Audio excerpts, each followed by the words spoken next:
every bronco buster, there is money in the bag if you can ride 'em, cowboy. So get your riggin' ready and choose yourself a nag. Come on and try to ride 'em, cowboy. Cowboy, king of the plains so big and wide, sink your saddle up on the hide of a wild horse, cowboy. Cowboy, king of the range and rodeo, you are bound to get in the door to ride 'em, cowboy, ride 'em, cowboy. Leonard Sly was born in Cincinnati, Ohio on November 5, 1912. When he was 7 years old, his family moved to a farm in Duck Run, and it was here that he learned to sing and to yodel for the weekly square dances on the farm. In 1931, Lennon joined a singing group called the Rocky Mountaineers. On tour with the group in Roswell, New Mexico, Len became acquainted with his first wife, Grace Arlene Wilkins, who called into the radio program he was performing on and promised to bake him a pie if he sang the Swiss yodel. Your land in a Swiss chalet upon a mountain high. Len and Grace married in 1936. They would eventually have 2 children and adopt a third. It was also during his time with the Mountaineers that he met Bob Nolan and Tim Spencer. The trio would later form the Sons of the Pioneers, along with fiddle player Hugh Farr. The group would begin making appearances in Western films in the mid-30s, including several Gene Autry pictures. Come on, you'll find out. Let's go.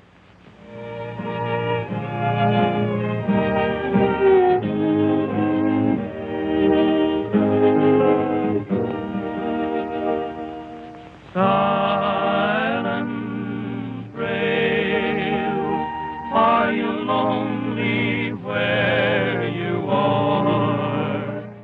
When Gene left Republic in 1938, after Herbert Yates refused to raise his salary, the studio head picked Sly, by then using the name Dick Western, as a potential replacement.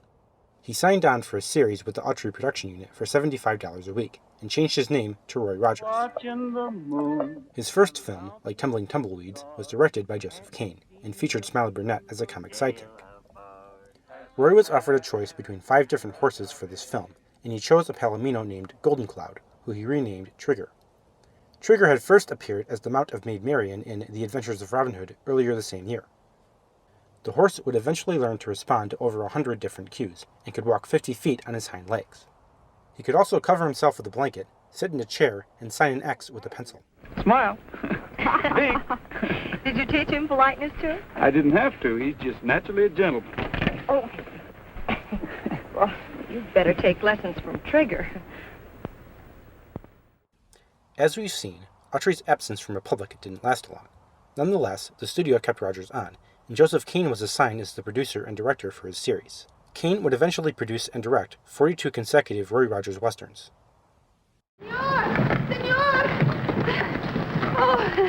Jumping hop toes. Where'd you come from? We were on the Cheyenne train. What'd you do, fall off? No, the dynamite, he blow up the trucks. And then the train, she can't climb over the mountains of rock. After leaving Harry Sherman's Hopple and Cassidy pictures, Gabby Hayes came to Republic, and was eventually paired with Roy, whose star was quickly rising. The actor even broke into A pictures for a short time, co-starring along with Hayes in Dark Command, a John Wayne picture. Gabby would appear in a total of 41 of Roy's movies, and is most often remembered as his sidekick. I ain't got a wife to bother my life. I'm just a happy roving cowboy. Let me make my bed where the varmints prowl. By 1942, Roy was the second biggest Western star at the box office, behind only Gene Autry.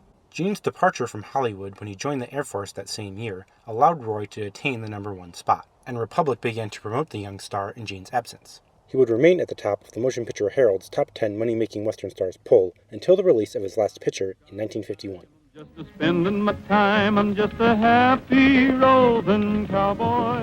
Who's that? Let me sing my song till they call me home to the land beyond the blue. Hear my song as I ride along, I'm just a happy roving cowboy. Herding the dark clouds out of the sky, keeping the heaven blue. Thank you, Oliver. By 1944, both Joseph Kane and Gabby Case had departed from the series. Around the same time, Herbert Yates, who was enamored of Rodgers and Hammerstein's Oklahoma, began pushing for more lavish musical numbers in Roy's movies. A caballero can always find someone to pet a senorita. These were concentrated on at the expense of the action.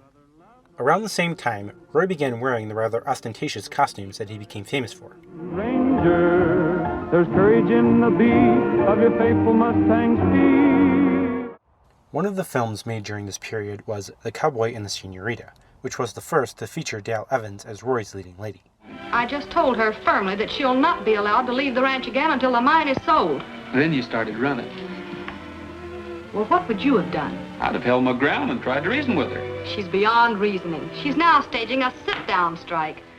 Evans was born Lucille Wood Smith on October 31st, 1912, in Uvalde, Texas. She began her career in entertainment singing on the radio, before spending time as a jazz, swing, and big band singer. By the time she met Roy, Dale had been married twice, first to August Wayne Johns, and then to accompanist and arranger Robert Dale Butts. She had gotten the lead role in several films before appearing with Roy in The Cowboy and the Senorita. Everybody's got one. See the people laugh, see them bent and have punch. Oh, got a hot one. When Roy's first wife passed away in 1946 from complications while giving birth, he and Evans began dating, and were married in 1947. Overall, Roy and Dale appeared together in 28 films.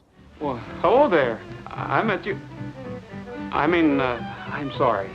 Oh, that's all right. I'm used to being bumped around. My name's Clifford, Helen Clifford. I'm a new guest here. Well, I'm Roy Rogers. Oh, not the famous border investigator. Well, Say, by the way, where were you this afternoon? We needed you. What was the matter? A masked bandit held us up, and there wasn't a soul around to protect us. Not even a border investigator. I'm sorry, Miss Clifford, but I can't be everywhere at once. Evidently not. They stayed together until Roy's death in 1998.